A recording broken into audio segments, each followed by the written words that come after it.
90 வரைக்கும் எதிர்பார்த்தோங்க. அதாவது மதியம் 1 மணிக்கெல்லாம் பாத்தீங்கன்னா அது எங்கேயோ போயிடுச்சு. 50-60% கிட்ட போகுது. 3 மணிக்கெல்லாம் 70% தாண்டிடுச்சு.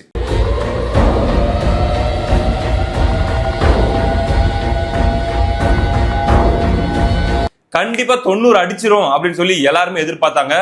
ஐயோ எக்காரணம் கொண்டு 90 அடிச்சிட கூடாதுரா அப்படின்னு சொல்லி பயங்கரமா பல பேர் எதிர்பார்த்தாங்க.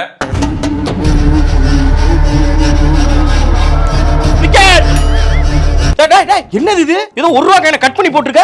ரத்த கலர்ல ஏதோ இருக்கு. அடா பாவி, நான் தோக்கணும்னு கொல்லங்குடி காளியாத்தலுக்கு காசு வெட்டி போட்டிருக்கேனா? உண்மை என்னன்னா 90க்கு மேல போச்சுன்னா இது மிகப்பெரிய ஆபத்தின் அறிகுறி அப்படின்னு பார்த்தாங்க.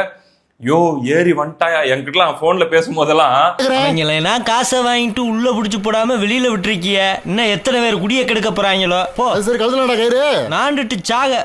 நண்பா ஏறி வந்துட்டான் நண்பா. 83 காட்டுது. இப்பயே எங்க போய் நிக்க போகுது ஐயோ அப்படின்ற மாதிரிலாம் சில பேர் பேசினாங்க. ஏய் என்னடா அழுகுற? ஏய் சீ ஏன் அழுதுக்கு இருக்க நீ? ஐயா டேய் அழுகாதடா.